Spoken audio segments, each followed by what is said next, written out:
can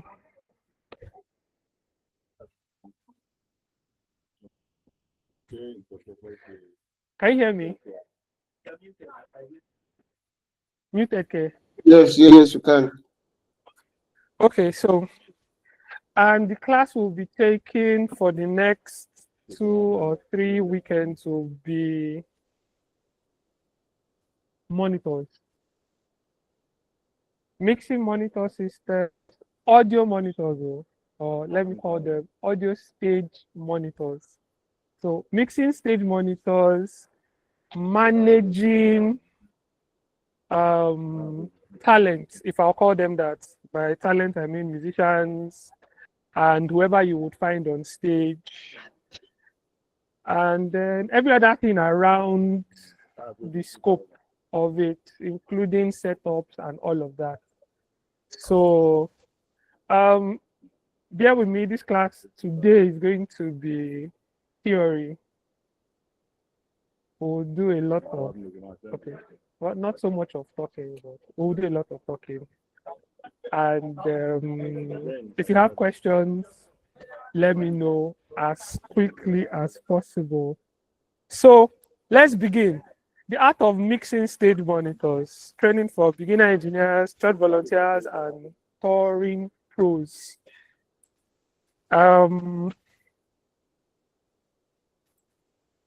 The engineer most people are used to is the engineer everybody gets to see mix for the entire house or audience as it is. That's and by audience I mean live audience. You don't get to see a broadcast engineer, but your front of house engineer is like the most popular engineer everybody knows. Most times they are almost as popular as the artist or the act itself or the speaker itself. So, but what we'll be looking at today will be the monitor engineer and his systems as it is. So let's proceed. Introduction to monitor mixing, the role of the monitor engineer and the difference between front of house, broadcast, and monitor mixes. We are aware that we have like that 3 major type of mixing in professional settings. My voice is low. Please tell the person to increase the volume of his device. So, role of the monitor engineer, difference between front of house, broadcast, and monitor mixes. In professional settings, you would always have these 3 mixes in professional settings. And by professional settings, I mean large churches, major concerts, or major programs, so to say. You have this set of mixes. Unlike maybe small setups where everything may happen in one console. So you have one engineer playing all of those roles. The one engineer will do the front of house mix. He will mix for the musicians and whoever is on stage, and then mix for whoever is online or TV or radio. So we have those 3. So now let's look at the role of the monitor engineer. The monitor engineer is responsible for mixing sound for each person who works on stage. Works like comes on the stage, or not like walking. So anybody who works on stage, whether it's coming to sing, or the person is coming to talk, or the person is just coming to play an instrument or dance, it is the responsibility of the monitor engineer to ensure that that person has a pleasant experience on that stage. So the monitor engineer at that point is using whatever tool is available, or at whatever tool that is at their disposal, to make sure that whoever is on stage is having a good experience. If not, it goes on stage, comes off the stage, tells you, I did not hear myself, or I went off key because I did not hear the keyboard, or I was singing offbeat because I did not hear the drum or the loop.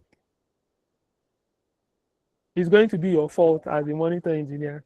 It's not going to be that person's fault. Or, well, we've had cases where people go on stage to dance and they come back and like, no, I didn't feel the energy on stage. It's the monitor's engineer's responsibility to ensure that they have a good experience. So the monitor engineer mixes the sound the musicians listen to on stage during the performance. Typically, the musicians will be provided an individual mix with either speaker monitors or in-ear monitor systems. The monitor engineer will tailor the mixes for each musician on stage, providing them with their desired amount of instruments and vocals.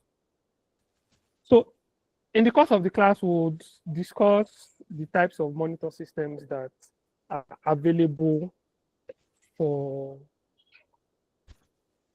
the listening pleasure of whoever will be using it in the course of the class. But we'll discuss the types of monitor systems available.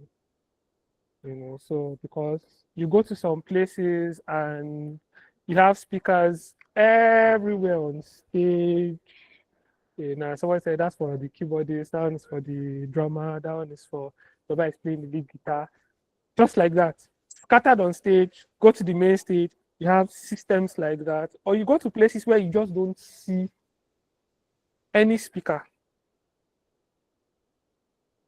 but you see headphones or earphones. And some people wonder, okay, so how do people get the energy here? We'll find out how people get the energy there. In some other cases, it's a mix of both. So you have that and speakers too. So then the monitor, okay, so where are we? There's no template for the mix, as each musician will have their preferences to what instruments they need to hear and the overall sound of the mix. So in other words, I can't come to tell you that this is how you should mix as a monitor engineer. I can provide a guide, but I can't tell you how, because your end result is usually determined by the person listening to it. Do we understand? So listening to that system, not the audience. The audience is handled by the front of house. So whoever is listening to whatever mix, whether it's your drummer or the person singing or your keyboardist, they will determine what they want to hear. So they can tell you to take out something. Whoever is listening to it. So it's either the musician or the person talking or the person singing. At that point, it's not your creativity. They are not interested in your creativity. They are interested in their creativity. So if somebody playing keyboard says, take out that guitar, I don't want to hear it, and you're like, but that guitarist is playing something fire, it's not his business. And it's not your business too. If you want to enjoy the guitar, wear your headphones and listen over your console. Give him what he wants, or take away what he doesn't want, so that he has a good experience. Okay, that's if the pianist is the lead person. That's if the pianist is the lead person at that point in time, or the main show crooner at that point in time. Not Because necessarily. it's also, I believe that the pianist is also an instrumentalist alongside with other people. So why would you want to say people should hear my instrument play? So he's not saying people should hear his instrument. He's saying he should hear his instrument. So let me put it this way. From his own monitor. Okay, from his own monitor. From his own monitor, whether it's a loudspeaker or he's wearing earphones, headphones, what he wants to hear is what he's going to hear. He's not interested in a balanced mix as we would have in other settings. Yes. Are we saying that the monitor mixing is different to the old instrumental mix that we have on the stage? Yes. So monitor mixing is different from stage mixing. No, monitor mix is stage mix. So how come you are now saying is just you are working with the person listening and not the old instruments or the old music? Okay. I'm getting it confused. Okay, so I'm going to explain it now. I will use, let me say, I will use 4 persons. So you are my drummer. Okay, so you are the drummer now. I know you will not play something nice on the drums, but you are the drummer. You play the keyboard. You play the guitar, the electric guitar. No, he sings.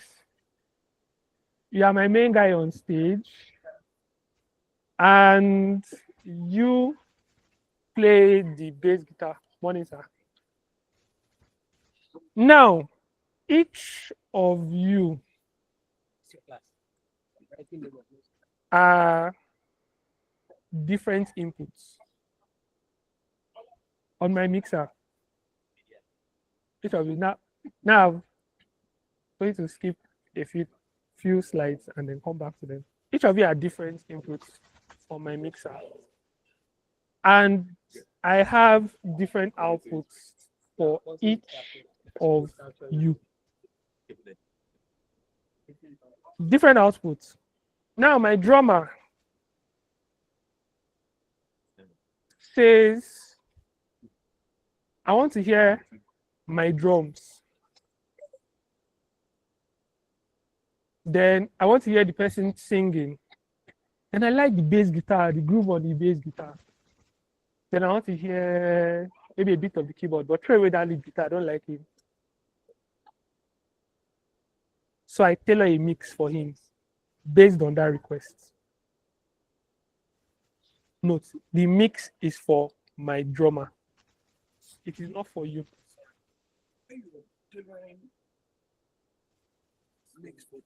What about guitarist? He's also saying, I want to hear the what's that in there? Kunga. Yes. And so can you do different mixes for different instrumentalists? So I am coming to that. Always that they all have monitors to themselves. Everybody has their individual monitors. Yes, exactly. I am coming to that. So when I explain the types of mixes that we have, we will get a better understanding of why each person has a tailored mix. So this is one of the things why it's one of the reasons why they will call the monitor mix hot seats. If I'm mixing front of house, I'm mixing for my creativity. It's not even for the creativity of everybody. It's for my own. I may be the kind of engineer that likes, the groove on bass guitar. No, and you will hear it in my mix. You will hear that bass guitar. And that engineer will be the kind of engineer that likes drums, and you will hear it. Now somebody in the audience may not like it. If the person comes to me and says, I don't like all these drums that you're using. Bring it down. I now bring it down. On that person now comes. Sir, this keyboard, this your keyboard, can it come up? And my level was fine. Oh. I say, oh, because he asked nicely. I bring it up. Somebody now comes from the choir.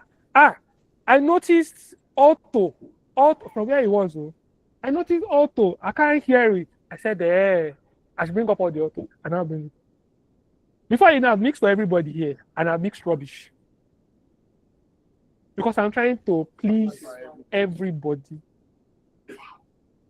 Now, if you create music, you realize that you also create music for yourself first before you are talking about every other person. So that's why a musician will do something, he's enjoying it and decides to push it out. Somebody will come up and say, that is vocals, I don't like it. And that person will like it. You cannot please everybody. But the idea for like your front of house or broadcast is to create a mix that is balanced enough for everybody. Balanced enough. There's no perfect mix. No matter how you want to push it, there's no perfect mix. So you're creating a mix balanced enough for everybody. But for your monitor guy, you are creating a mix that is perfect and tailored to one person. So now, as we do that, how does that? Because I understand that that's it. Stage, the basic one. It's also one on No. It's not. as I'm tailoring to me. No. So we'll get to that setup. But like I was giving him my illustration, I've given him his mix. You want your mix, you want the keyboard, you want the lead singer. You don't want to hear the drums because already the acoustic of the drums is close to you. You don't want it in your mix. You want the electric guitar and you want a bit of the bass. I'll give you that mix. Same thing with my lead guitarist, same thing with my bass guitarist. They just want a little bit of something and nothing of something.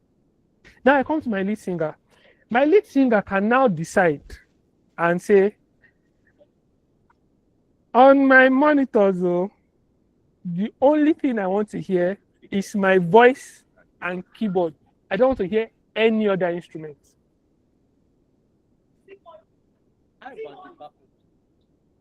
It didn't come with backup now. Did we pick a backup? We didn't pick any backup.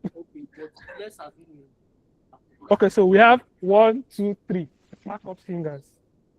Same monitors. They're responding to the singer. I still have a bit of them on that. But the preference is from the lead singer. It's call and response for backup. Response to the people. So you have to do the same. It's call and response from the singer.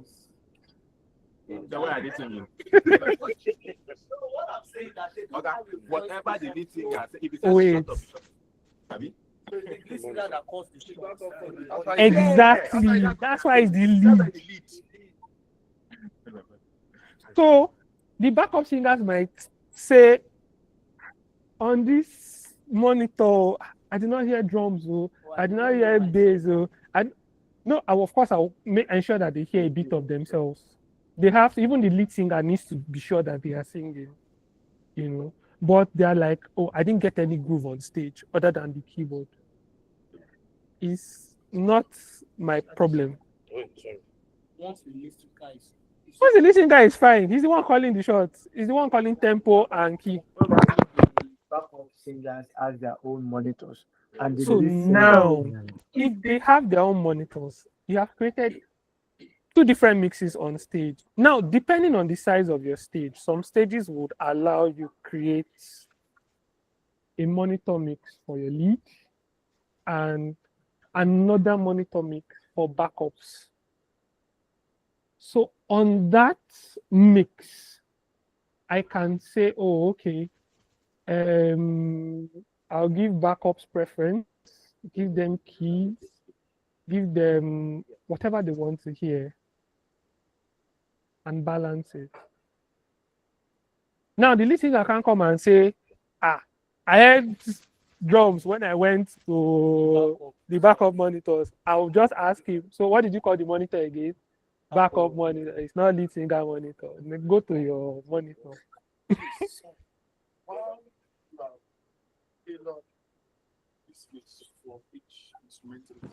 Voice, the people using their voices. Oftentimes, all the time that I see them wear that thing that they wear. In-ear monitors. In-ear monitors. It's connected by whatever way to the monitor. Now, if they don't wear that thing, how do they single out what you have tailored for them? Because there are other ones too will be playing at the same time. How do they single it out that this one is what I'm hearing and it's for me? Okay. Is it through long time of doing the job? Before you answer the question, please, after him, anybody who has a question, you have pen and paper. Please Take it first down, write please. it down because he has a lot to go through, and there will still be time for questions. You understand? So that he can finish this. But majority of the questions you are asking I will be still answered in in his slide. class. You understand? So I know the curiosity is high. You understand? But just write it down or put it on your phone so that we can. And if you want to ask a question, also raise up your hand so that people online also can learn from your question, so that you can put a microphone in your mouth. Thank you very much. All right. So now that we've gotten that out of the way, necessary skills for a monitor engineer. A monitor engineer must have very good musical and listening skills.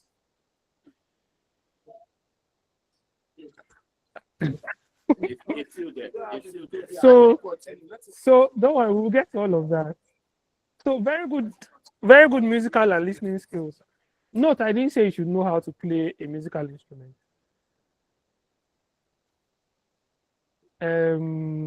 Some people feel that maybe as an engineer, you should know how to play at least one instrument. It's debatable. Because which instrument do I know? I know how to play the whistle very well.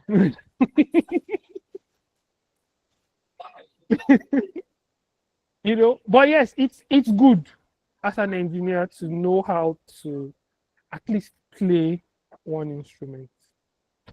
It gives you this advantage when you're hearing something and you're like, okay, no, that didn't sound right, or somebody's not just doing something, or somebody's doing something wrong. But my opinion, if you listen to music a lot, you will know if something sounds right or doesn't.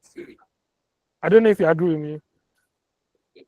If you will know if somebody sings off. Somebody might look at you straight like, why are you doing your face like that? Like, this person, that key just did not sound right. And so you should have very good musical and listening skills. You are going to want to know when something is harsh, when something is muddy, when something is too bright, or just too loud, or too quiet.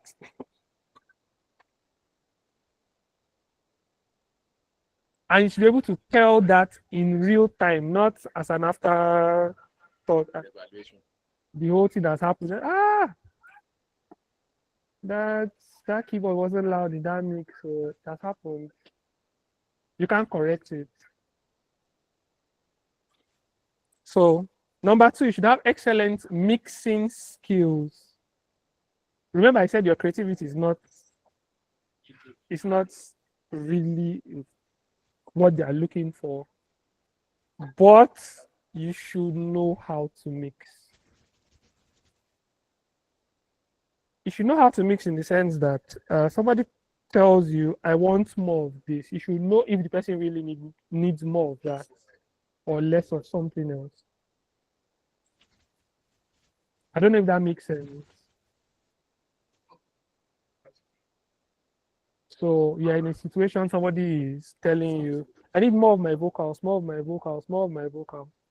And you go to that stage and just realize the keyboard is blasting, the vocals is soaked in all the reverb.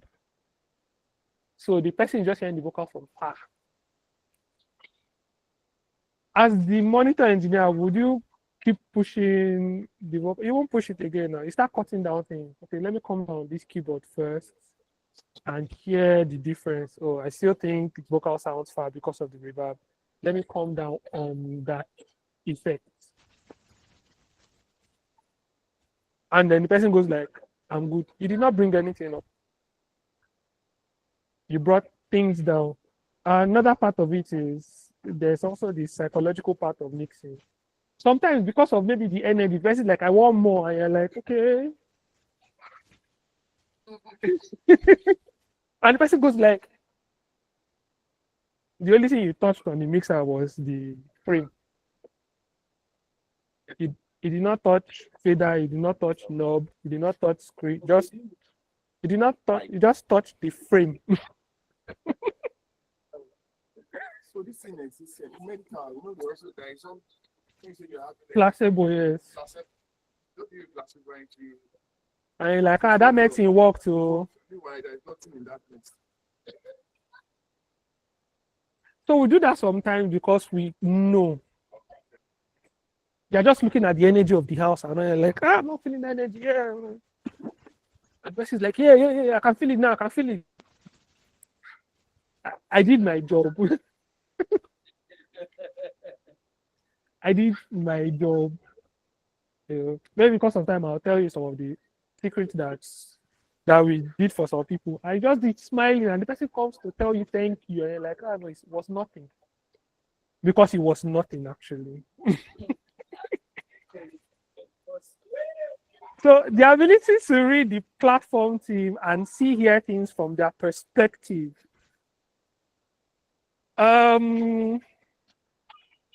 Before you put this one is not the mix, the person mixing it. Which one is the which one is the monitor? We'll get to that. So ability to read the platform team and hear things from their perspective. When somebody tells you, I can't hear this, or I'm not enjoying this. So one of the things I try to tell engineers is when you are listening, especially monitor engineers, when you are listening to a mix, any monitor mix, don't listen as an engineer. Does that make sense? Don't listen as an engineer. Because the thing with engineers is that we do critical listening. So I'm hearing everything. Somebody says they can't hear everything, and that person is right. I'm also right. The difference is I did critical listening. That's why somebody said engineers don't dance. You bring them to an event where you have like a major setup. Engineers don't dance. This is not dancing because it's critical listening. I didn't come there to come and mix. I came there to enjoy maybe the event, but I'm just like this.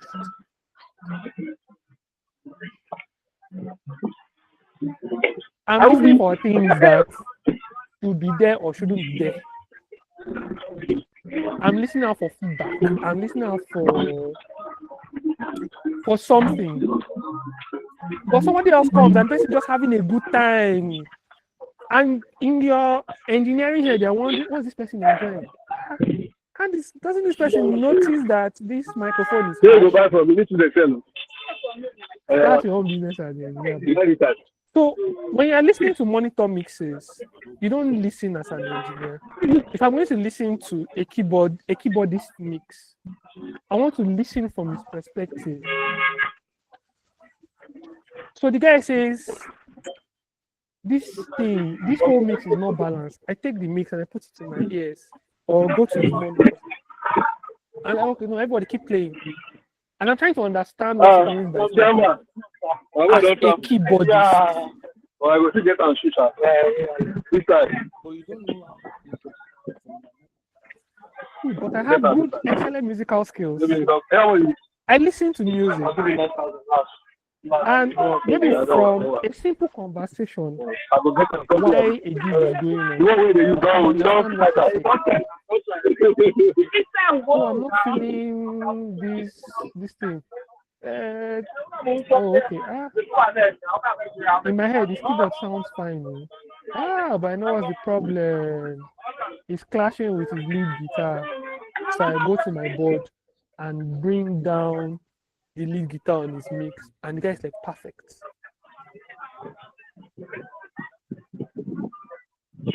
Or it's like, no, something is too sharp. Something is too sharp. I go and listen. There's a loop. So I come down on that. Or it's not on time. I come up on something, maybe a snare or a high hat, or even the loop.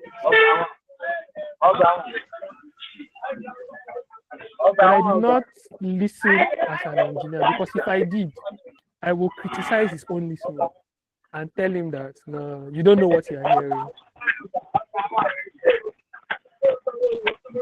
Sometimes it may even be the device that he's using, maybe the equipment that he's using. So you provide maybe like a high-end earphone for somebody, cost you a couple of hundreds of thousands of dollars.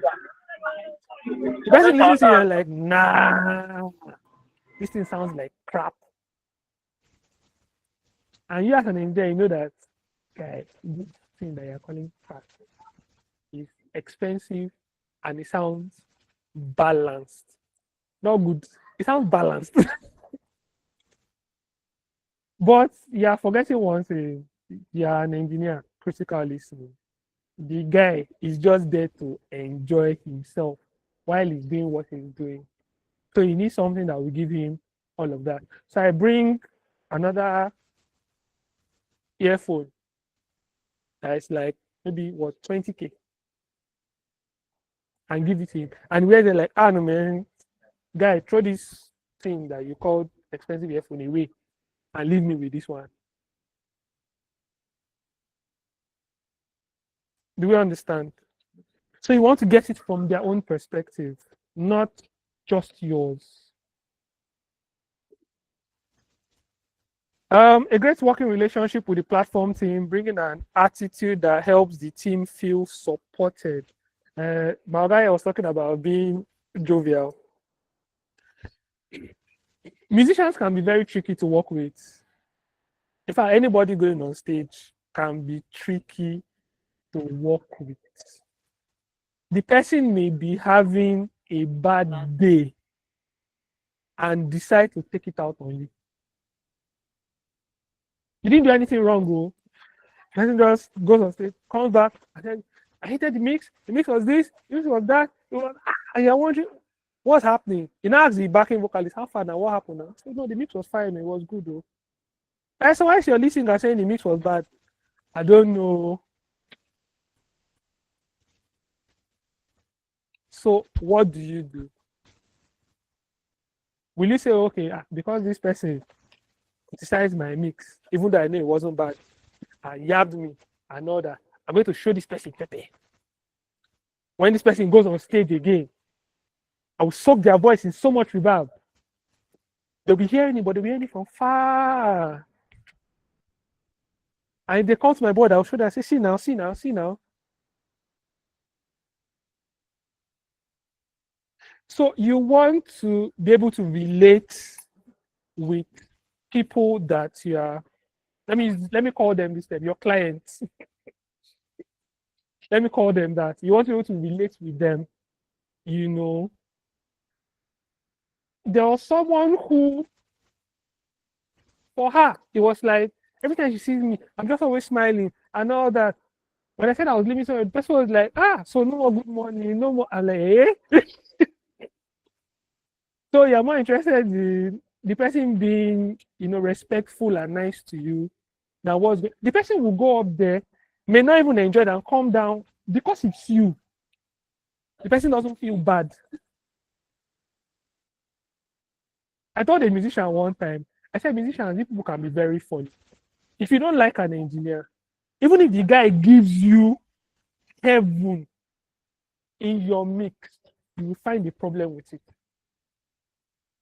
But the moment you like an engineer, if the guy tells you, guy, this your trumpet, you don't go hear him because Mike no dey.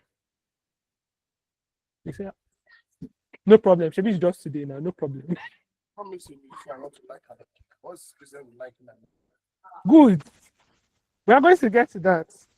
Now, there was a time when musicians and engineers used to see eye to eye. If you call a meeting now, call musicians, call engineers. You shall say, these engineers, they are very bad people, very stingy with volume. If I be asking for volume, they will not give me. Very stingy. As if we need volume. Very stingy. They don't. I'll be calling the person. He will not respond. If you ask the engineer, that musician always complaining. That's what you hear. Always complaining and very loud, very this, very that. One day I sat down, I thought about it, and I was like, what exactly is this issue? Why is there this fight? It's not like this musician doesn't know how to play his instrument or this person doesn't know how to sing. And it's not like this engineer is not good. Where exactly is the issue? It was just conditioning, mental conditioning. Somebody somewhere had said engineers are bad people. Somebody somewhere has said musicians are bad people. So we just carry that knowledge like that without finding out. I come as an engineer. In my head, I'm coming to meet musicians. I'm coming to meet bad people. So I'm going to come as a hostile person. If you say I will say If you talk 1, I'll give you 5. I don't even want to know why you're saying the 1. I'll give you 5. So people came with that. Then musicians came with that idea of we come one place, we'll meet one engineer there. This guy is trouble. So let's start giving him trouble from now. Let's show him who's boss. It's all mental conditioning. Meanwhile, you just find out if you relate with each other, even the barest minimum will be okay. The barest minimum.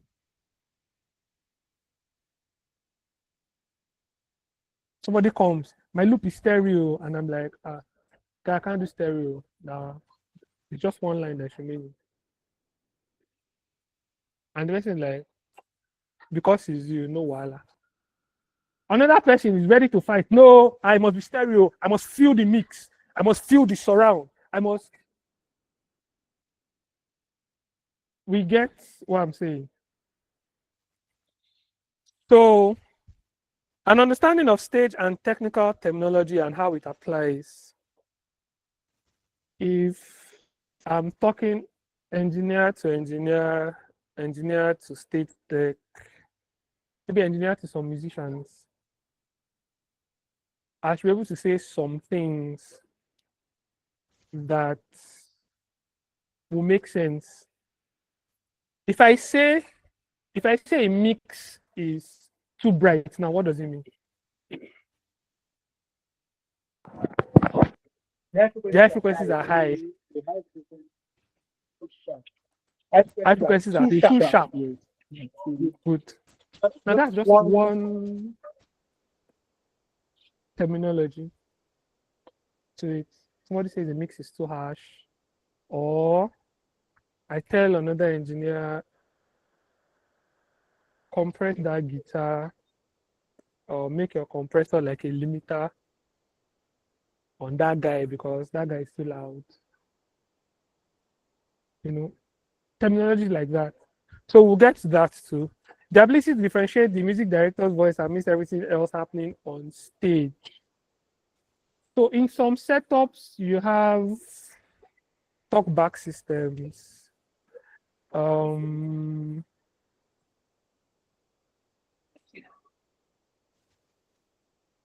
You can have a music director communicate with you directly.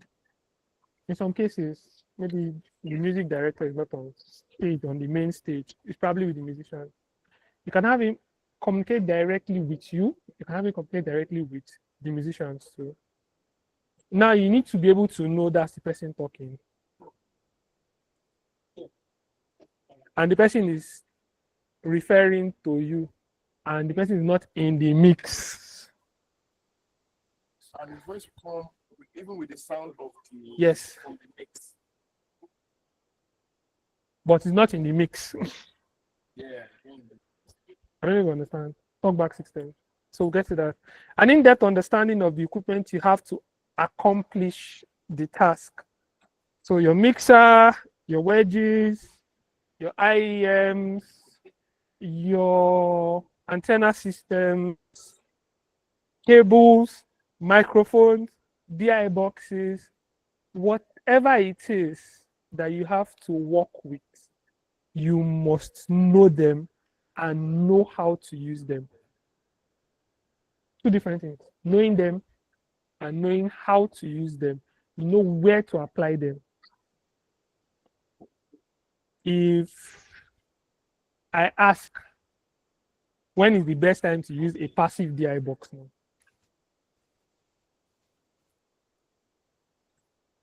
Who can answer that question? The best time to use a passive DI box. Most of us here, or everyone here is an engineer or a tech person. Okay, we know what a DI box is. Okay, we know that they are passive and active DI boxes. Okay, do you know the difference between a passive and an active DI box? What's the difference?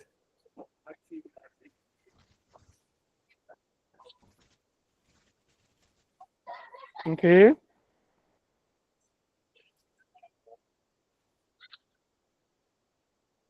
No.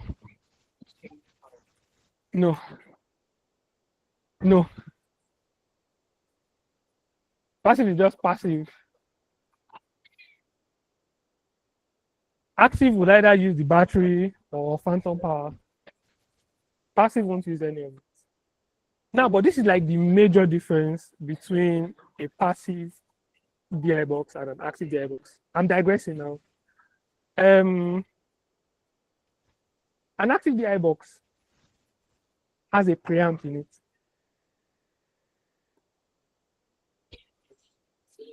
Exactly. So the relationship between like a passive DI and an active DI, an active DI might be doing another plus 10 dB to what you just connected. Unlike the passive DI that is converting that instrument level to microphone level. Your active DI is converting the same instrument level to microphone level, but with an extra power to it. So it's adding an extra maybe plus 10 dB to it. It may be more, depending on the preamp in that system. Now, if I have an instrument that, let me give an example, a bass guitar, an active bass guitar.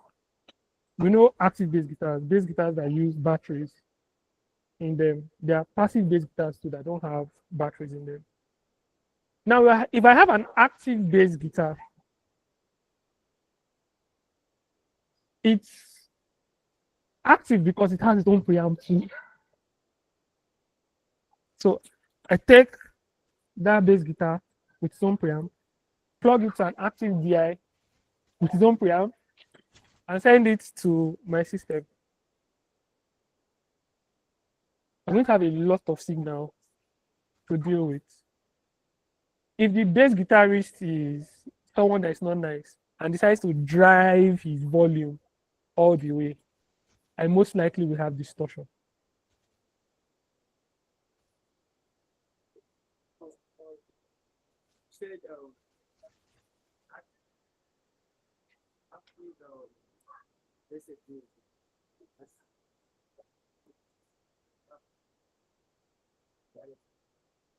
Yes. Okay.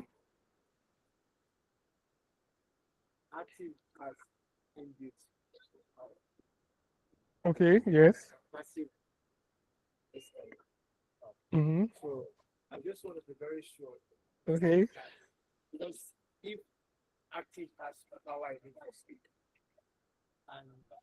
Passive doesn't have.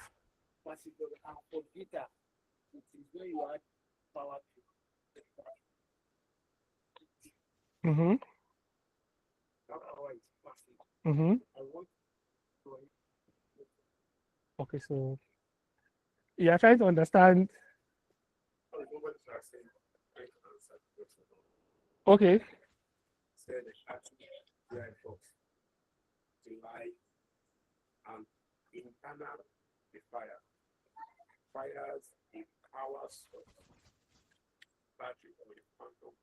Mm-hmm.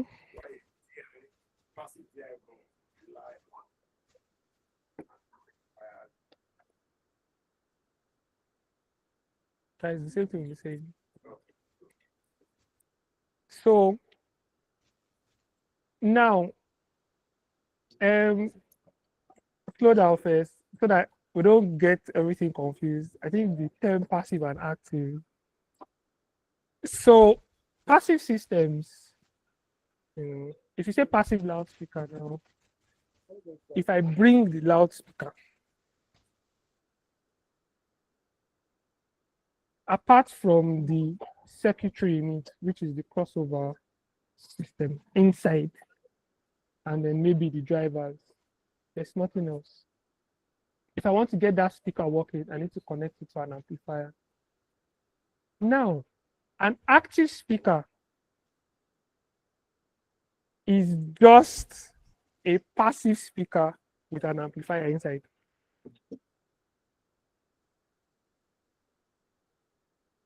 That's what it is. Passive speaker with an amplifier inside of it.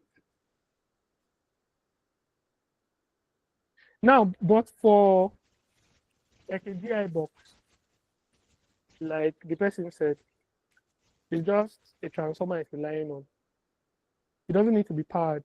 What it's trying to do is take instrument line, convert to microphone line. Active needs power, phantom power. It may be from a 9-volt battery, it may be from your console. It's doing the same thing as the passive, except that it's adding extra amplification to what it's sending out. Same thing with the bass guitar.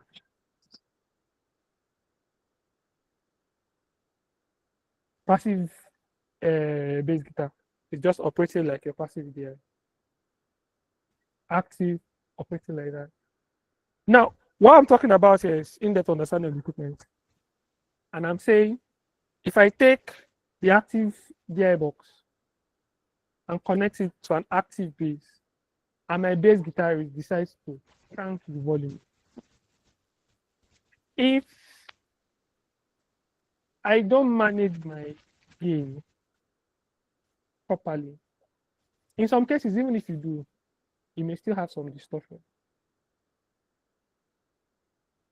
If I put a passive DI box between that active bass guitar and my mixer, what do you think will happen?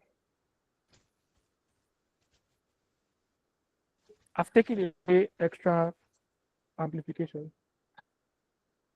So it has just taken what is coming from the bass guitar and turned it to a normal mic level, and I sent it to my phone. Now, if I take that same passive DI box and bring a passive bass to it, what do you think will happen?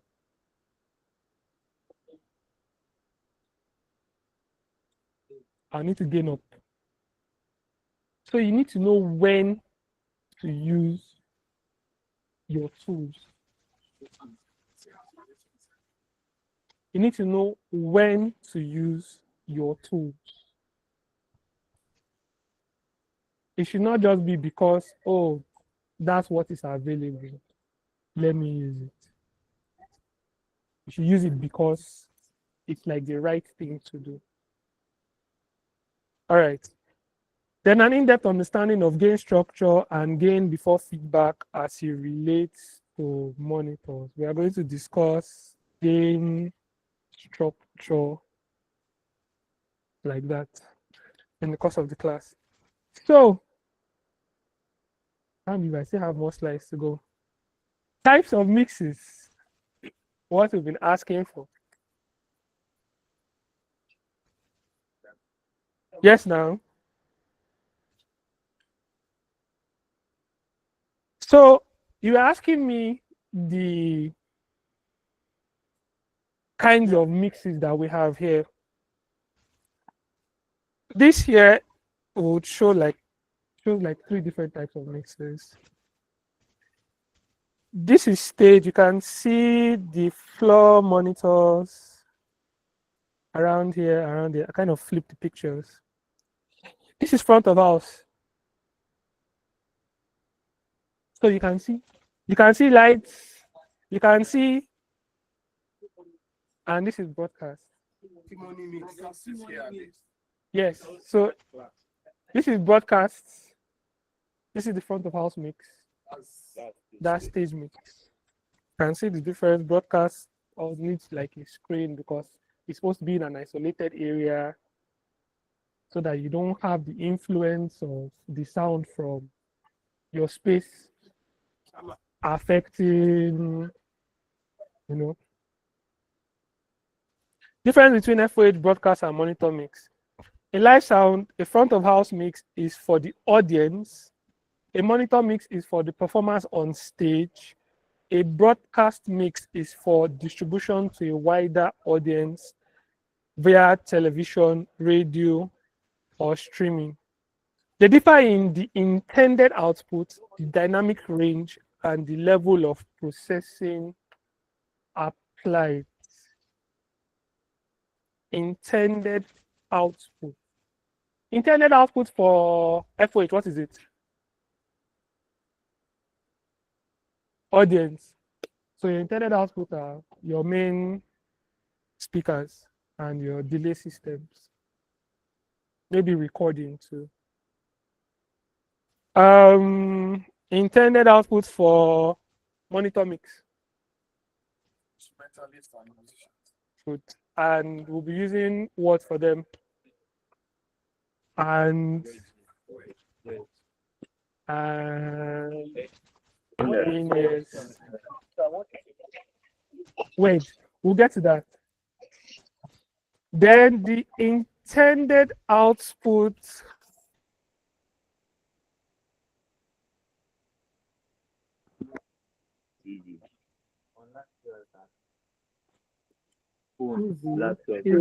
laptop, radio. Yes. Okay, so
Sorry, online. We are battling with some internet issues. We'll be back shortly.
That's all. Change the mouse, the audio. Uh, have I not? Can you hear me? Yes. Loud and clear.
It's muted. Can you hear me now? Yes. Yes.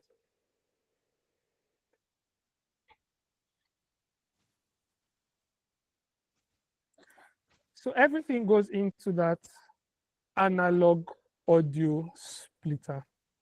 Every input goes into it. And then it has some outputs that we use for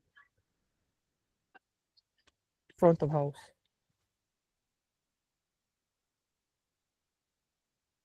I wonder how we use it for front of house. Okay, so this is what your splitter is. Your splitter is a device, your audio splitter is a device, basic definition, that will take in inputs.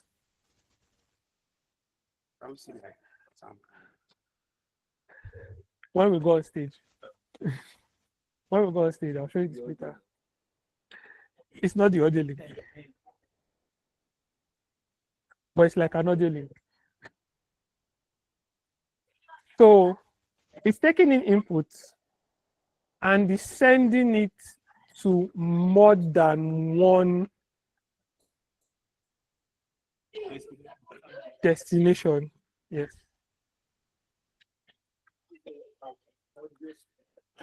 Okay. Hold on. Mixer. Mixer itself. That's So- from the output. So But it's No. based on description. Are you saying the audio hold on, mixer? hold Okay. on, hold on. Your regular XLR cable, what is it? It's female to male or male to female. Your female is for what?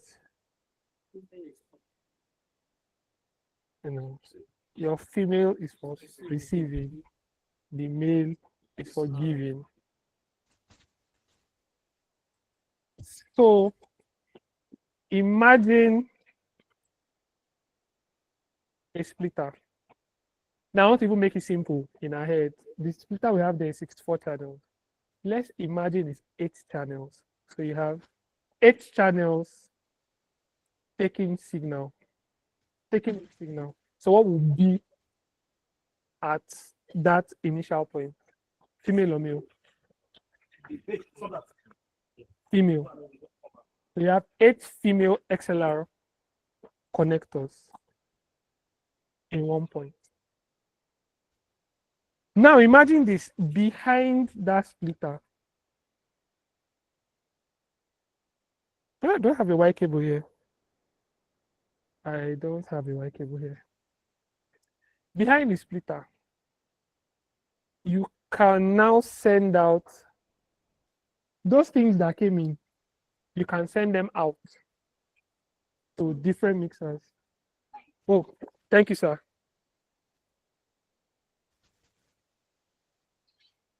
This is as basic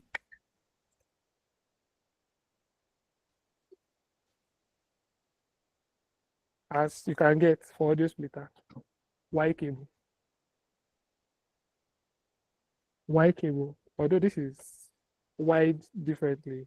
Most times we would know a Y cable like this. This is female XLR. So this is taken in. These are what? If I had 2 mixers, so you can take a look at it. If I had 2 different mixers, and I want to hear just that one input I plugged, what would I do? I'll plug the 2 male outputs to each of those mixers, giving me the same signal or that same input. You have 2 different mixers. 2 different mixers. I have 1 Y cable and I have 1 microphone, and I want those 2 mixers to have that same input, that same microphone. So I'm just taking the male end of one plug in one mixer, take the male end on that same white cable and plug the other mixer. So that is like a basic splitter. Take one in, split multiple out. So we have a splitter that sends signal to the mixer on stage. We have one here. Now the one for broadcast is currently a redundant system. So that means we did not split into a mixer for broadcast. We created another splitter, a digital splitter this time for it. So the same signal that goes to your front of house board is sent digitally to the broadcast mix using a particular protocol called Dante.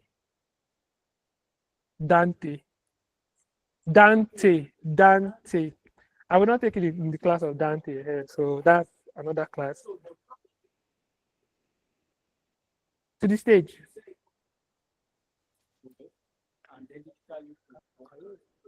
So on stage we have an analog splitter, which is what we have here, an audio splitter. Every input goes into that splitter. The splitter has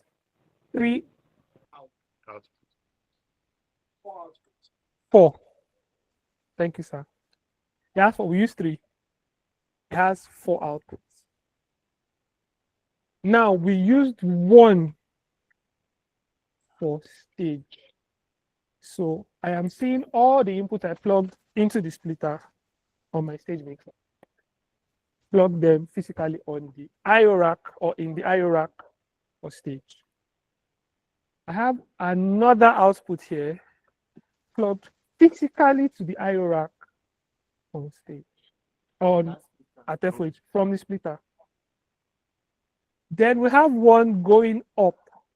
We used to have,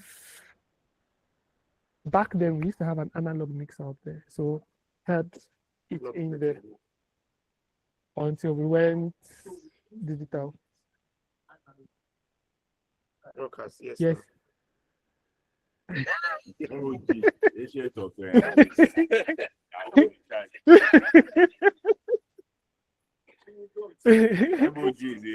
that mixer. We used that mixer for a while. We used it for a while. SSCT. Well, we had to change. So we have that, but we have it now as a backup.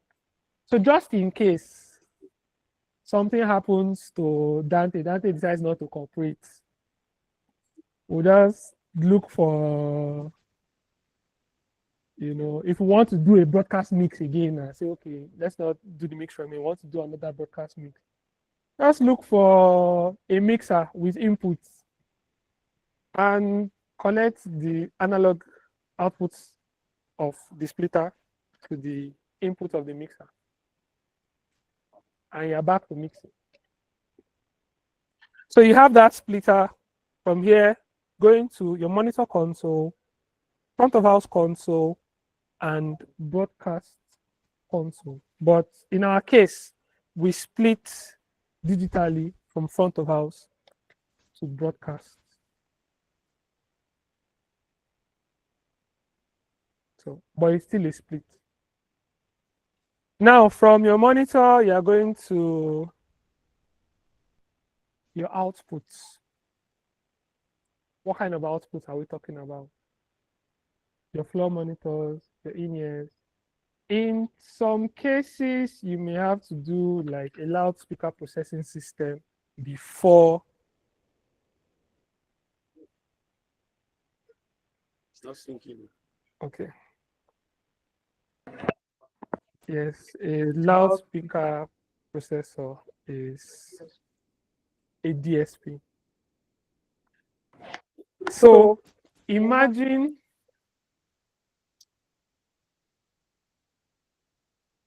are you familiar with racks, outboard racks? graphic equalizers, maybe compressors, and all that. Now imagine I take all those racks and you have them in digital mixers. So I now slam it in one small device that I can take in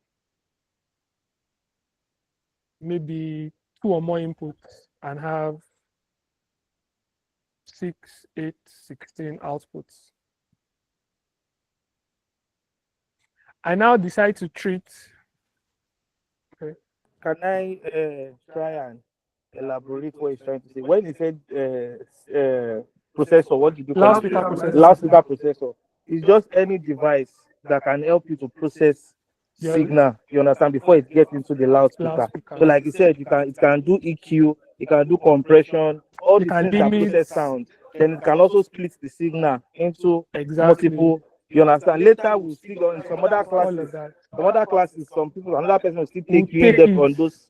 But he is just trying to tell that it's a signal processor. So it's a device that processes signal. Takes your signal, your raw signal, processes it, sends it to your loudspeaker. So you can have that for your monitors.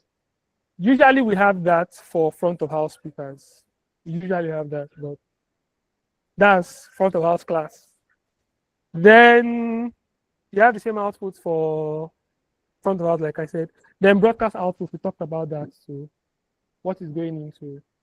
So before I even get to maybe your device or TV and all, it has gone into maybe another mixer or maybe a mastering bus, whatever. It has gone into something. It has gone to maybe an encoder, so it takes audio and video, then you can stream it. So we talked about basic terminology. I'm going to run through this quickly so that we get to the meat of the whole thing. Gain. We know what gain is. On your adjust input sensitivity. EQ, capstone. Auxiliary sense, used for creating a separate audio mix different from the main mix, usually for monitors or effects. Pan, adjust stereo position, you know, pan left, pan right. Fader, you know what a fader is? Fader for flying, okay.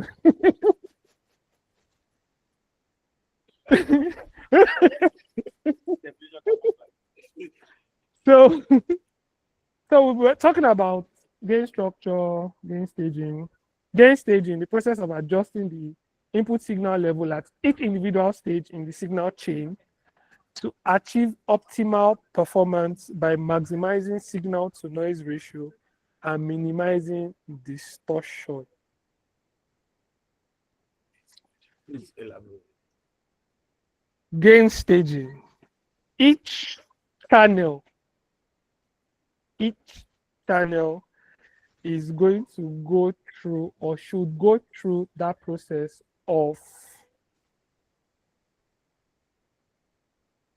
adjusting your sensitivity. No. Okay. That's where your gain knob comes. So I'm setting my gain inputs. Let me see it now. I'm setting the gain of each of my channels, each of my inputs to its optimal level so that, like, I don't know, the last class or the last 2 classes, they mentioned that each device comes with its own noise. Now I want to have better signal to noise ratio because you cannot escape the noise.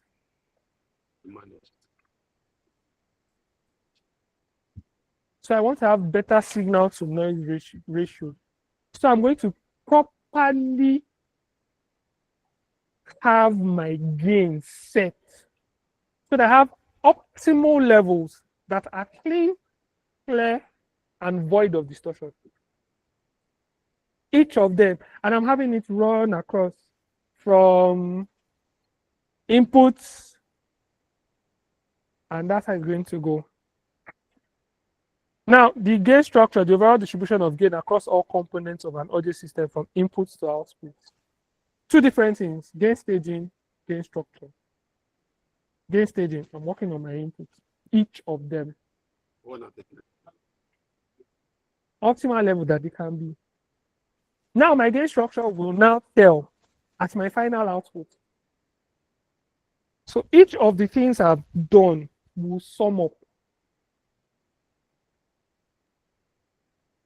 And it's not just going to sum up as my mix bus or my master bus rather, which is your master left and right or auxiliary as it is. It will sum up as my amplifiers too. So all that increase, when I've increased on my input and all that, I've increased on my master bus, I'm sending it to my amplifier too. If I drive my amplifier too much, especially if it's more powerful than the speaker, I will have distortion. So I need to adjust the gain of the amplifier too. So I've created a structure for gain from input level down to the final level. So is it like, can you set like a preset for gain structure? No. There's no preset for it.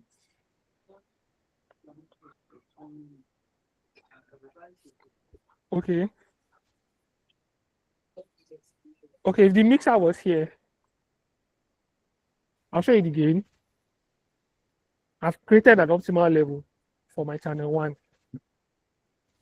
I've created an optimal level for channel 2. Like that. Gain staging for that. That goes to all of that now. When I push up my fader, I'm supposed to sit at my master bus. So when I push up my left and right, I would see how much level I have created when I've added those two. Someone did a test. They took like 2-3 channels of the mixer and played pink noise. So basically the same thing. Same frequency across and all that.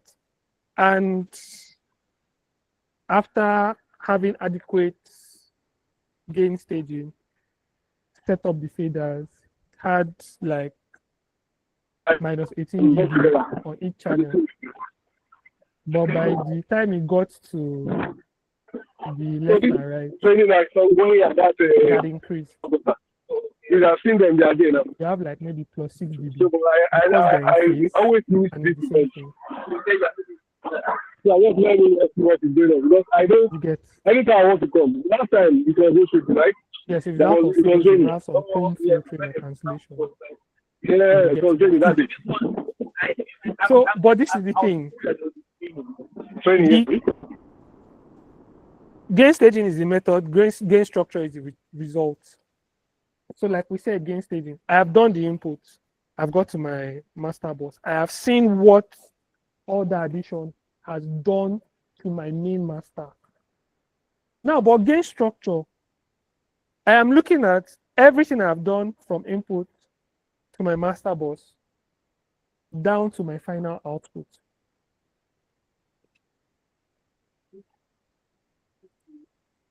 Beyond my mixer, yes, down to my final output. So if I bring in an amplifier, it has its own gain. I have to do my own gain staging there too.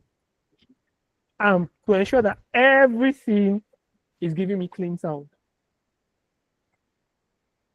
So I've managed gain on all points.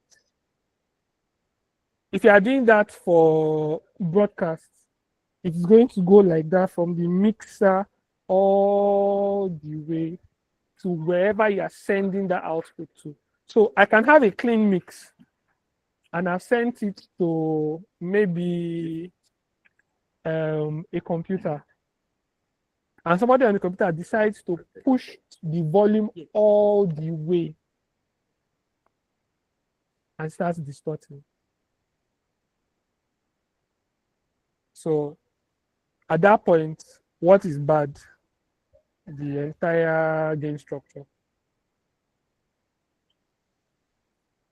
So prefader send and auxiliary send, like for a monitor mix that is taken before the channel fader changes to the channel, before the channel fader changes.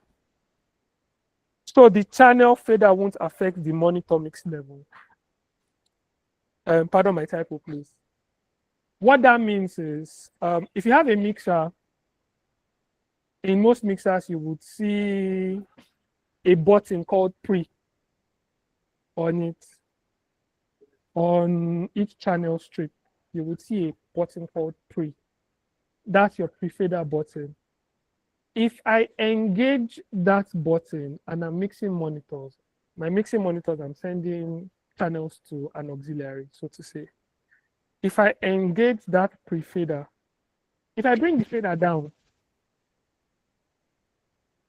you will still have that signal going to that auxiliary. The fader is completely down. As long as there's something going into that channel, you will get it at the auxiliary. Even if you bring down the gain. So your gain is like everybody's inputs. If I bring down the gain, it's going to come down across board.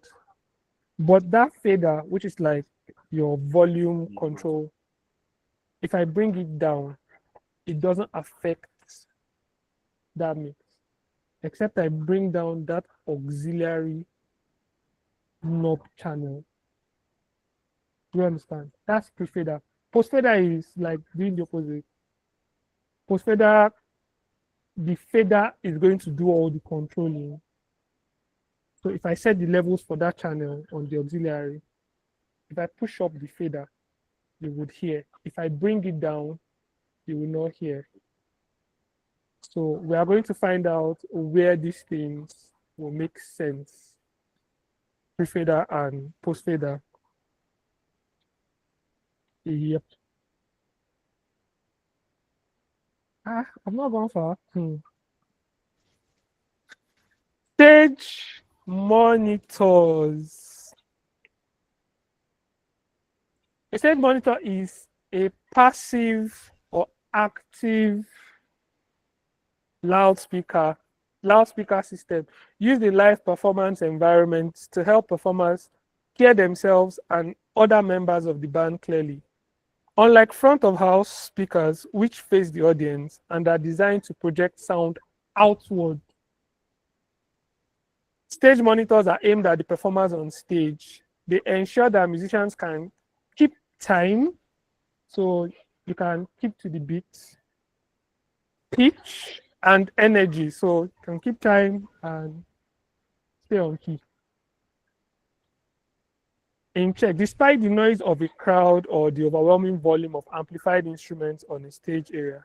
They go by different names: stage monitors, floor monitors, wedges, or fold back monitor. Fold back.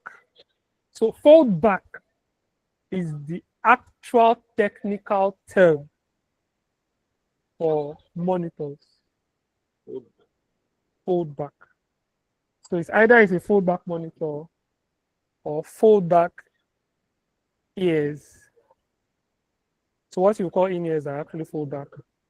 If you go to broadcast settings, you will rarely hear them say in-ears. They will say fold back.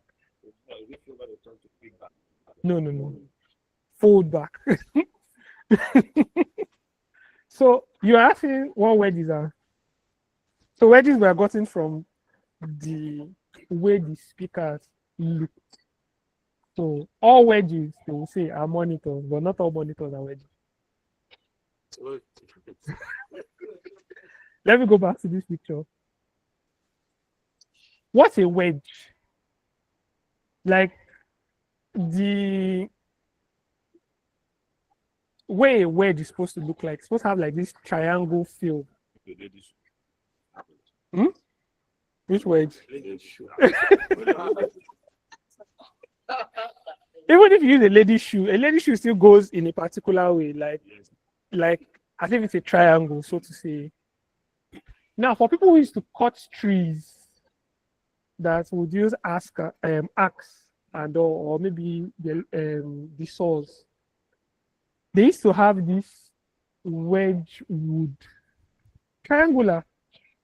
When they cut in a particular way, they'll push it in so that the tree doesn't fall back on that side.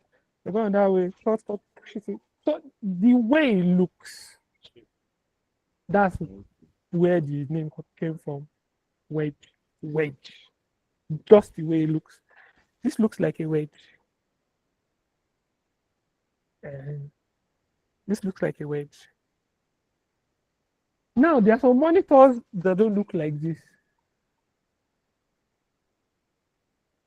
Some monitors are like almost flat.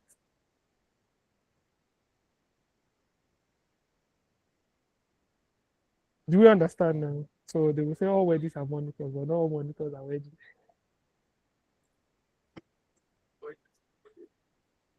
It's the same thing on the floor. Same thing. They all do the same thing. Same work. It's just shape. That's what it is. Stage monitors function by receiving an output from the mixing console separate from the main front of house output. This monitor mix might be a feed of the complete output, or it may include only certain instruments or vocals, depending on what the performer needs to hear or stay locked in with the rest of the band. We've done that, have we? Or is there any? Thank you. Stage monitor setup. I'm going to run through this. Now, this is a setup for active stage monitor systems. Most straightforward connection, you use an auxiliary send output from your mixer. They say all PA mixers worth having should provide at least one of these. So any professional mixer, so to say, would have auxiliaries. This should be a balanced mono output. So you connect this via XLR or TRS cable. We know what a TRS connector is. Sir, you're not in class. You're not in class. It's a 1/4 inch, but yeah, you still have 1/4 inch TS. Yes, so TRS is like your stereo jack or your stereo 1/4 inch. Depending on mixers, to the monitor speaker inputs, which will usually be an XLR. So active speaker already we know it has its inbuilt amp. So it already has connectors and all. I'm taking the auxiliary from that mixer straight to the speaker. Straight. Except maybe I have a processor, a loudspeaker processor. I'll now take it from there, the processor, then out. But straight. Now, when you've done that, power it up, plug the monitor into your power. If not, you will start your gig. Somebody will tell you, I did not hear anything. You will say, but the mix is.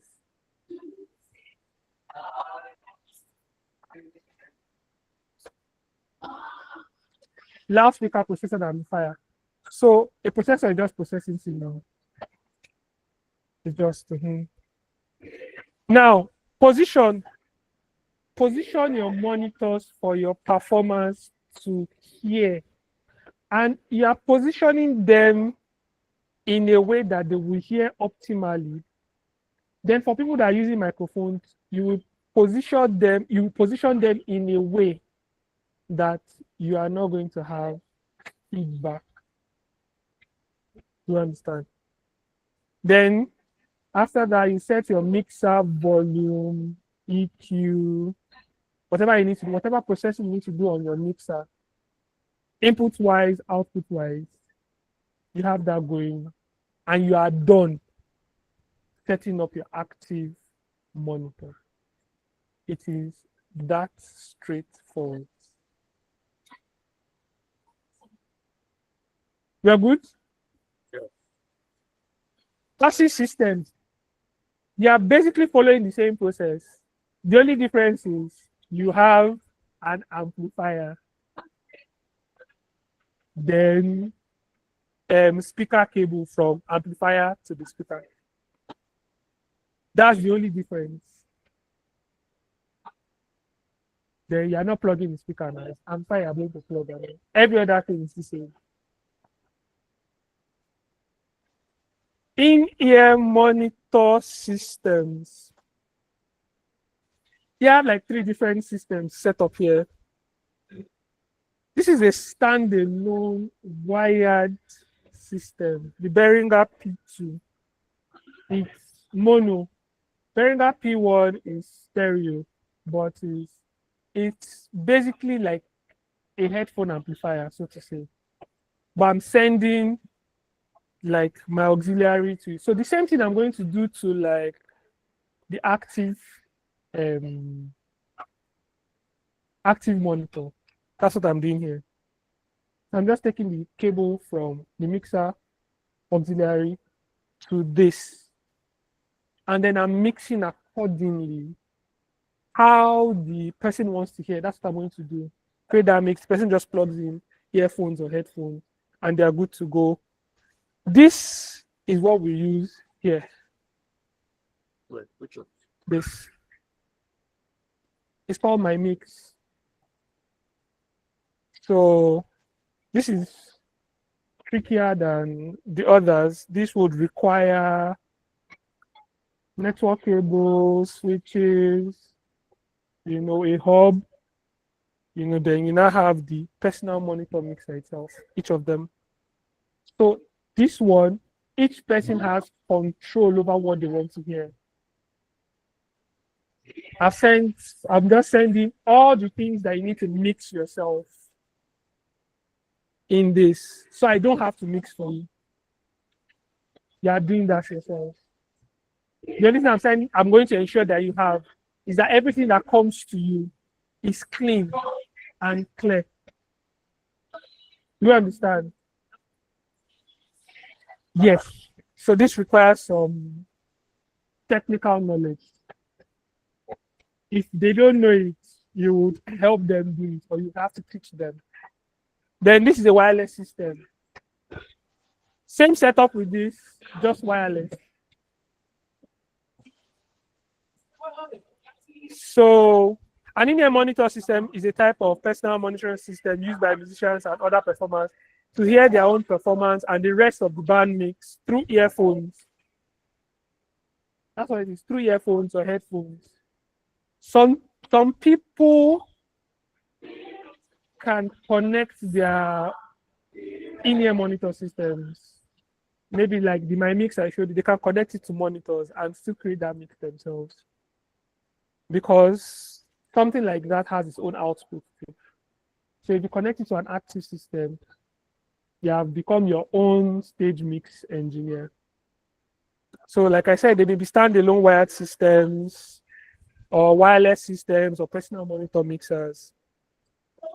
Setting up an in-ear monitoring system involves connecting your audio source to a mixer, like I explained, then routing those signals to the IEM system, and finally connecting the IEM systems to your in-ear. So maybe during our practical classes, we would show all of this setup. I'm trying to rush through the class now. Do you want me to explain this? Why the in-ear system? Okay. Are you do IEM Beyond 16. Okay, so I understand that person's question.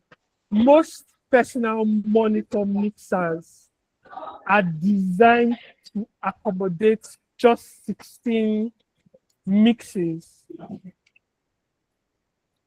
16 mixes. I will tell you I said 16 mixes, and I said most, not all. The Behringer P16 takes just 16 channels. Just 16. So what that means is that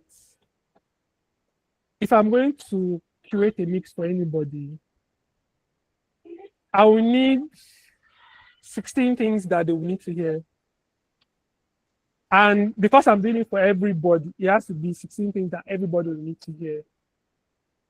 So instead of doing all of my drums as an output for them, I can create a stereo mix and have my drums on channel 1 and channel 2. Do you understand?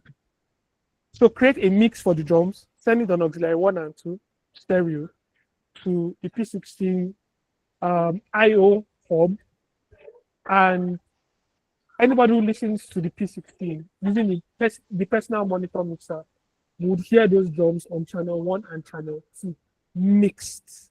Then I can now say, oh, bass guitar is just one channel, send it one. Electric guitar, one channel. Keyboard, that if I have enough channels, I can do my keyboard stereo. If I don't, I make them mono, one channel, one channel. Lead vocals, I can do mic or MC's mic on one channel. Backing vocals, I can have it on 1 or 2. So I'm trying to manage 16 channels in a way that everybody would have that experience. Now, but for my mix, what we use here, my mix, you would see 16. In fact, you will see it as 8 stereo. Where you don't see it as 8 stereo, it sees the first channel and the second channel, even if you put them as mono.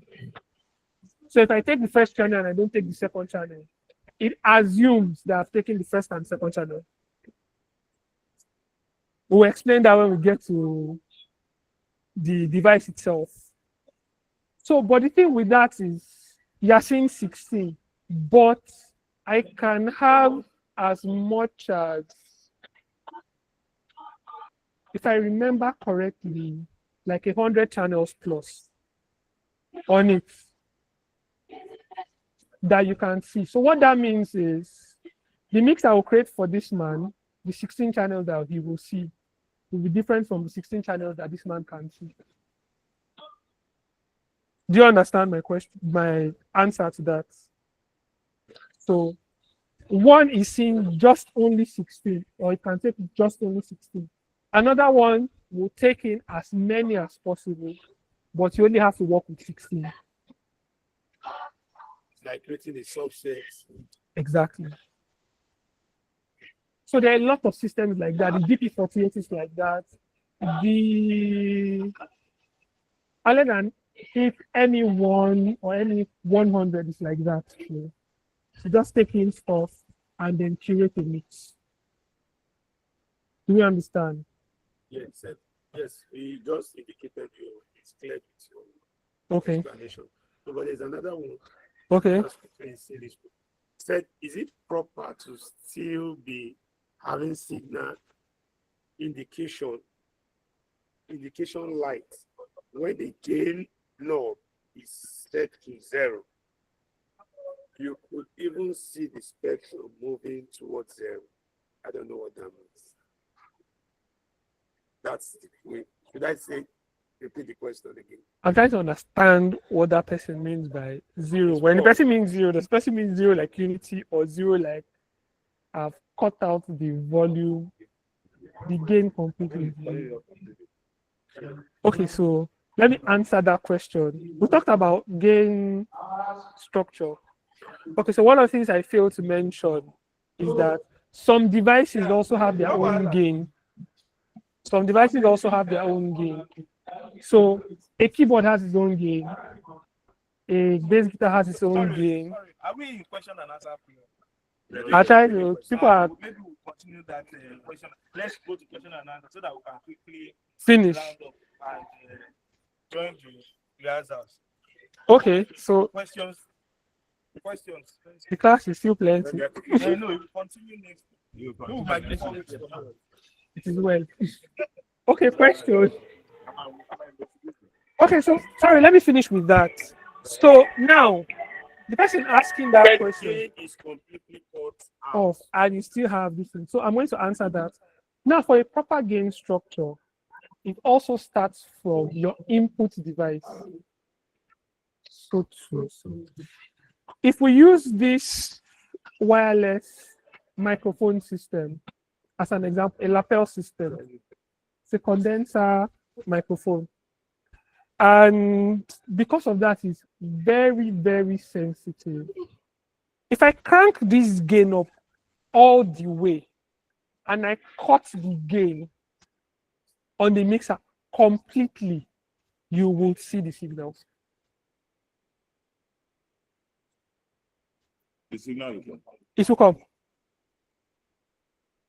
You will see the signal. It's my gain structure that I cut something somewhere and boosted it somewhere else. If you don't want to see the signal, I need to take this out completely. So I need to take out source completely for me not to have anything.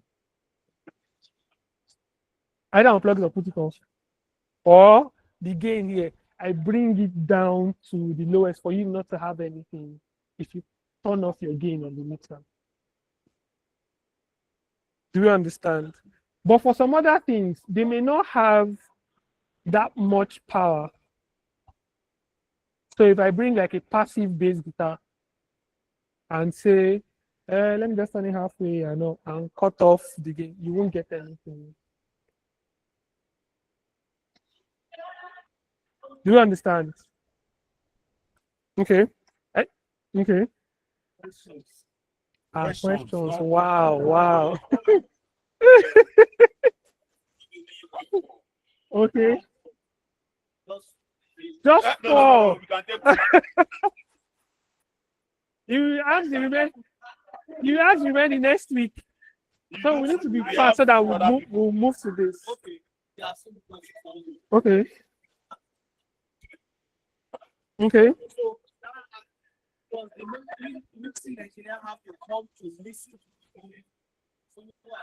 specialist is giving him feedback about, or there is a way he can get the monitor? You know, you were saying sometimes they complain that I need to push this up, and you will come there and now say, okay, it's not really about pushing up. Maybe some of the Needs to come down. So do you need to leave the stage board and come there, or there is a way, if like let's say he's complaining about a monitor, is there an avenue for you to see the monitor from your end, or you have to come listen? Because you are talking about listening from their own perspective and not listening from an engineer point of view. Okay, so in most cases, yes, you need to go and hear what they're talking about. So like rehearsal is going on now. I can stay at the board and possibly reference their monitors, these stage monitors, on my headphone and create a mix based on that. And I may look fine with it. But my headphones response is different from the stage one. So what may sound really good in my headphone may be very different on stage because of acoustics and then because of what is going on, even if I solo that particular auxiliary. So most times I have to go to stage and listen to what they're talking about. Now, what of a situation where I can't? The started performance. I don't want to go there so that the camera guys will not pick me as this guy that wore black on black is performing. You know, that's where rehearsal was coming. Yes. I should be able to get it right enough during rehearsals that during the performance, if I have to make any change, it's going to be slight. You understand? Now, what if there were no rehearsals? You just come on stage and I may do a quick check. So there are sometimes I walk all the way to that first monitor, but I don't go on stage. I'm just down there, walk, do a quick listen, and go back. Now, another thing that you can do is, it's an expensive way to do it, is have that same kind of monitor with you. Same signal. So the signal that goes to those monitors are the same. Usually they are the same. So if you have that same monitor, even if you are going to solo, it will give you something very similar to it. So you can make your adjustment based on that. But remember, it has to be the same. It has to be the same. That's what I'm saying. Same monitor. Because a different brand might have like a different response.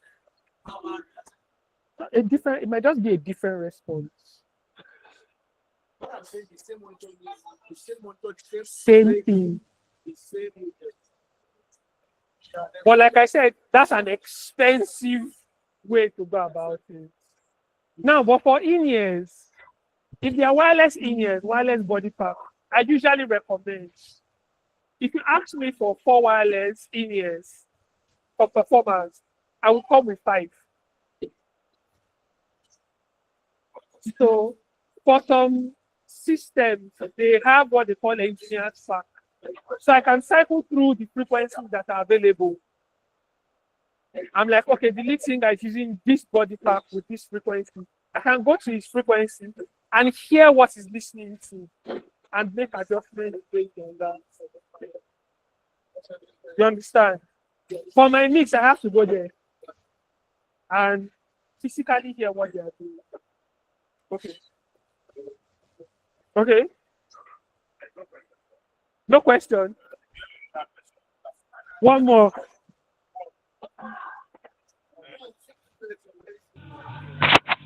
I don't care.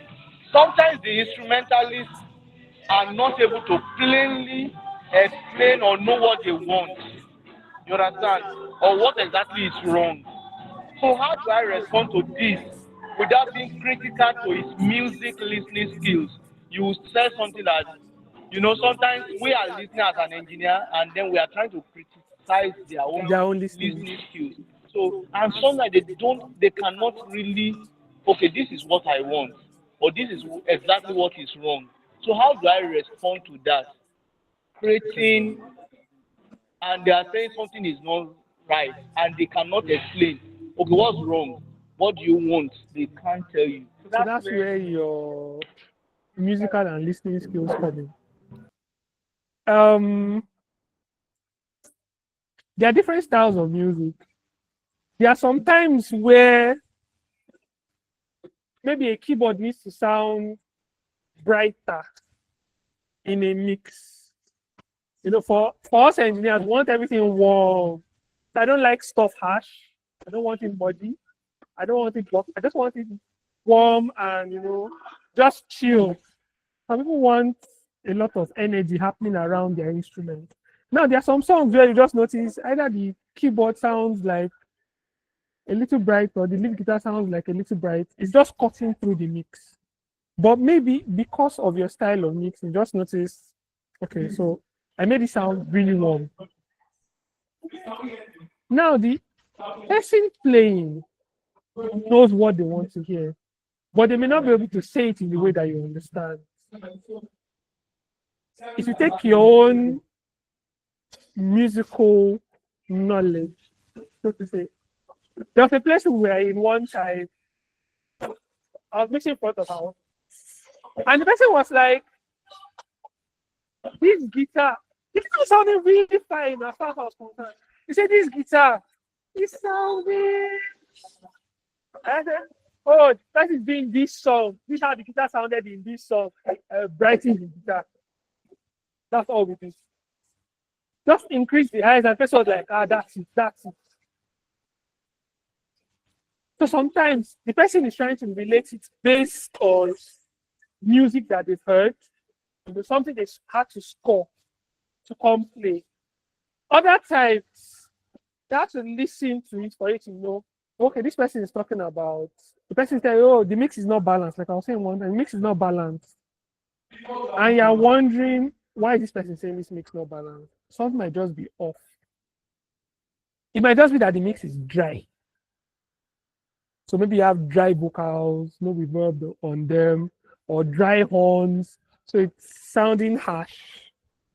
It's not pleasant. The person wants to hear it like he probably will hear it if he's listening to a balanced mix, so to say. Except now the difference will be they will now have more of whatever they are playing or their vocals.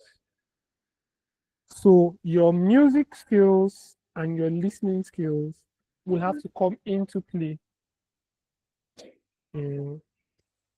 Sometimes it might even be the person had asked so much for something.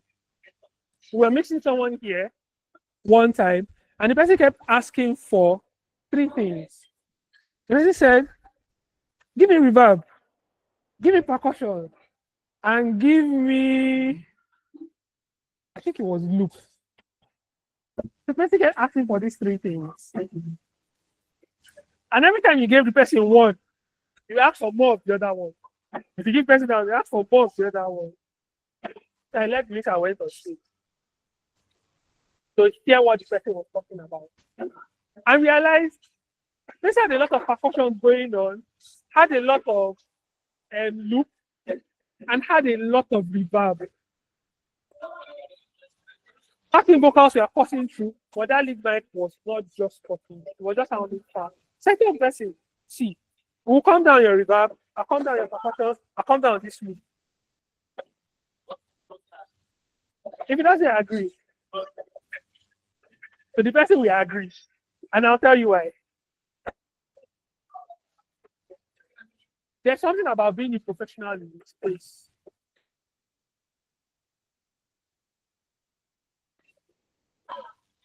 You take your car to the mechanic, a very good mechanic, and you say, every time my car jacks, every time I drive my car, it jacks. You now say, my gearbox is bad. The mechanic didn't say it. He said, my gearbox is bad. Change this gearbox. The mechanic now comes, inspects your car, now says, it's not your gearbox. Your gearbox is fine. Maybe it's this plug or is this fuse. He said, lie, it's my gearbox. The mechanic can profit off your ignorance at that point. He can make you suffer for it. You want to change your gearbox? No problem. Let's buy you another gearbox. You understand? You buy another gearbox. You change the gearbox and you drive. You've not left this area. You call it, it's jacking again. Or this gearbox. And now, why can't it's not the gearbox? It's this. Would you listen to him at that point? So because you are the professional in that space, you can tell the person, see, this is too loud, this is too loud, this is too loud. Let me calm down on this. Then you hear it. If the person doesn't like it after you have calmed down, I'll give you what to make. But this is what you are going to have to deal with. There are consequences to it.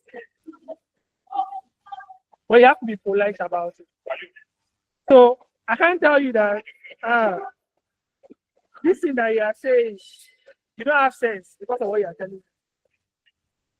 I've created a problem. Now some people will stubbornly, no, I want that mistake, even though it doesn't make sense. They say, I want it like that. Do you understand? So you are going to be professional about it. You are going to be nice about it. Oh, can we come down with this, and this? You will hear the difference. And the person will like. Has that answered your question? Sorry? Yes, too much. So, thank you very much. This class had more questions than teaching. Thank you very much.